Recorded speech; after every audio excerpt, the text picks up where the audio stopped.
সংবাদ মাধ্যমত ৰিচেণ্টলি এটা সম্প্ৰচাৰিত হোৱা এটা বাতৰি সম্পৰ্কত আমি এটা স্পষ্টীকৰণ দিব বিচাৰোঁ যে জুৰিয়া থানাৰ অন্তৰ্গত তিনিচুকীয়া গাঁৱত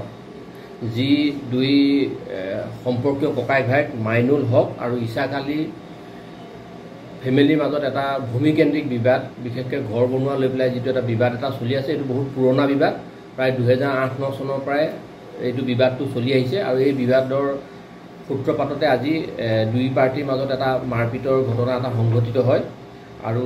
যিহেতু এইটো একদম টোটেলি পৰিয়ালকেন্দ্ৰিক আৰু পৰিয়ালৰ ভিতৰৰ এটা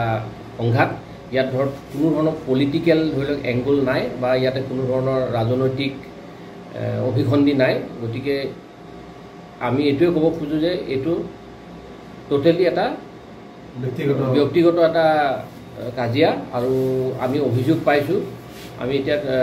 যি আছে দোষী কেইজনমানক আমি কৰায়ত্ব কৰিছোঁ, 3জনকে দোষী কৰায়ত্ব কৰিছোঁ আৰু যি আহত হৈছে এই কাজিয়াত, আহতসকলকো মানে মেডিকেলৰ ব্যৱস্থা কৰা হৈছে, তেওঁলোকৰ স্বাস্থ্য পৰীক্ষা কৰোৱা হৈছে আৰু আইনগতভাৱে আমি ইয়াতে পূৰা বিহিত ব্যৱস্থা আমি ল'ম। মোটামুটি ছাৰ এইটো কোনো ধৰণৰ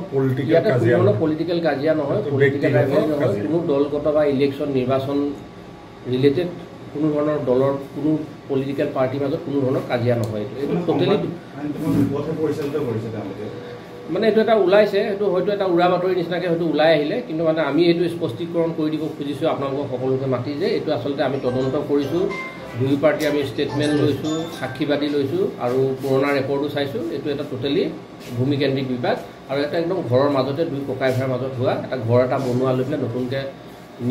ঘৰ এটা নিৰ্মাণ কৰিবলৈ লৈছিলে, তাৰে সেই ঘৰৰ নিৰ্মাণ কাৰ্যৰ জোখমাখ কৰিবলৈ যাওঁতে এটা কাজিয়াটোৰ সূত্ৰপাত হয় আৰু সেইটো লৈ পেলাই